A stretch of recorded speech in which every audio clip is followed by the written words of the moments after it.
এবার একটু নজর রাখবো পশ্চিম মেদিনীপুরের শাবংয়ের দিকে, কারণ 5 জনকে গ্রেপ্তার করা হয়েছে। কারণ কি, নদীপথে বালি পাচার করছিলেন বলে অভিযোগ। উদ্ধার হয়েছে বালি বোঝাই নৌকা।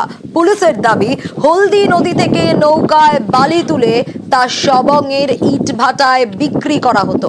কারা করতেন এই কাজ? দিগ্বিজয় রয়েছে আমার সঙ্গে, আরো ডিটেল জানাতে পারবে।